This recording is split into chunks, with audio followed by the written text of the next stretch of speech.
headed to the Black Hills this summer, but you're worried your vehicle might not fit through the Needles Highway or Iron Mountain Road? Well, relax. In this video, I want to show you a super fun alternate way to drive them both. We rented the coolest ride ever, a Polaris Slingshot.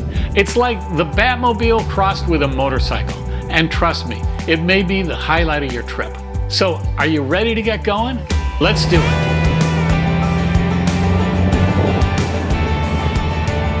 Needles Highway and Iron Mountain Road are north and east of Custer, South Dakota. They're two different roads, but you can drive them back to back in a loop. Needles Highway is South Dakota 87, and we drove it north to south, starting at Sylvan Lake.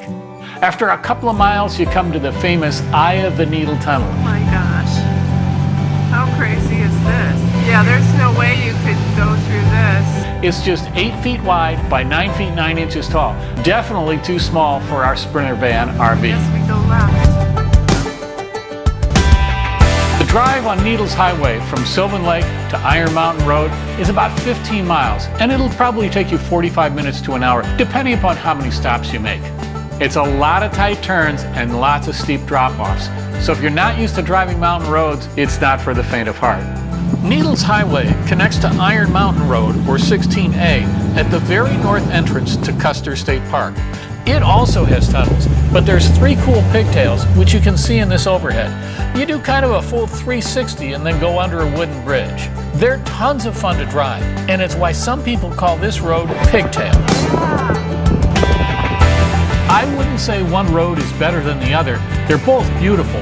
But one cool thing on Iron Mountain Road is, when you go through the Doane Robinson Tunnel, you see Mount Rushmore right at the end of the tunnel. That was a fun surprise.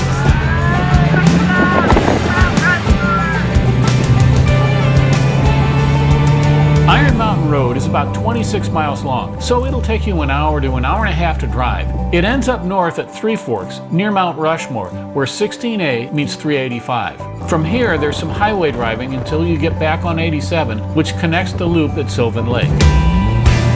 Driving the Slingshot is a blast. It's super fast and responsive, and the steering is nice and tight. It's kind of like driving a street-legal go-kart.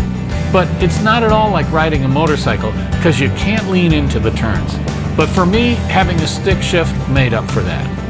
After almost 4 hours of putting the clutch in and out, I was ready to head back to Custer and Adventure Rentals. That's where we rented our Slingshot. They were great to work with and had several Slingshots, some with automatic, some with manual transmission. They also have side-by-sides, so if you're a family of 4 or you just want to do some off-roading, you can get one of those.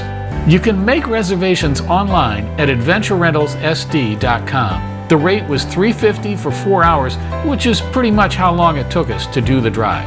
I'd highly recommend doing it, and it's well worth the money. And hey, if adventure and travel is something you're into, then please hit the like or subscribe button below. In the meantime, I hope you have safe travels, and I'll see you out there on the road.